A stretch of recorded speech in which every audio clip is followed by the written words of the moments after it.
Good day everybody, my name is Derek Oxlee and I'm a teacher of primary school children, and I like to use the garden as much as possible as a place to teach and the things we find in it as a means to teach certain principles.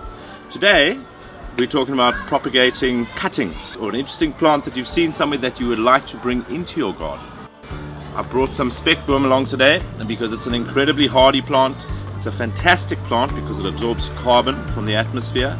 It's also good for quenching your thirst. It's got a lot of vitamin C and minerals, and the most important thing for this experiment is that it hardly ever fails.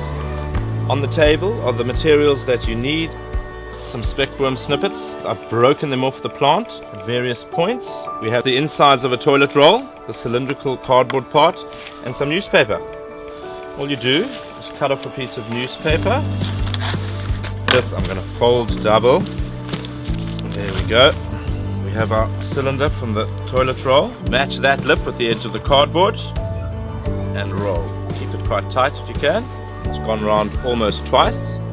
The bit that's left over at the end, I'm going to crumple up and shove into the bottom of that toilet roll. Now I have a container. Now we take some soil. It's got a bit of sand in, a bit of breaking down leaf matter, composty soil. Compact it in. Then you take your cutting, strip the lower layers so that you've got a smooth shaft to go in. Just measure that. That will end up about there.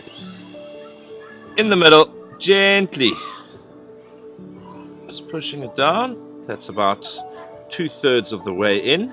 The newspaper at the bottom acts as a buffer, and it will also absorb the water and have moisture right where the roots are growing. Take a little bit more soil, just pack it in around because we want that to be quite firm, and then simply add some water.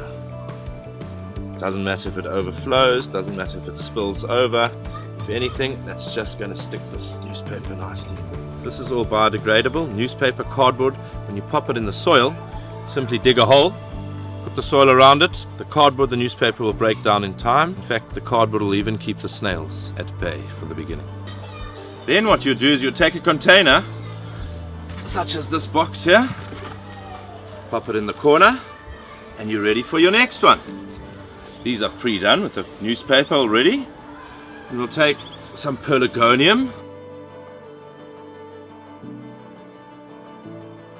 One thing that is important to bear in mind is that your container should be able to drain. So if it's plastic, it must have holes in the bottom. You don't want to form a swamp underneath there.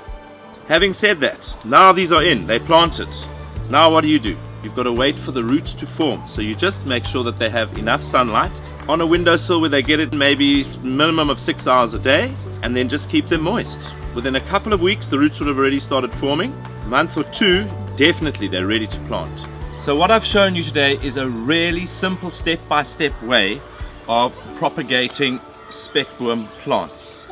This can be done with all sorts of plants. It can be done on a small scale like this, it can be done on a large scale. What we at Co-Create are encouraging you to do is to become part of it, to co-create with us.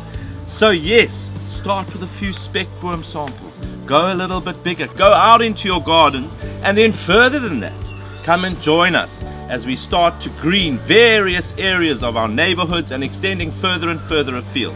The first event is in May. We are going to have a greening day, and follow the website for more details. And please join us, become excited about making our city, our country green.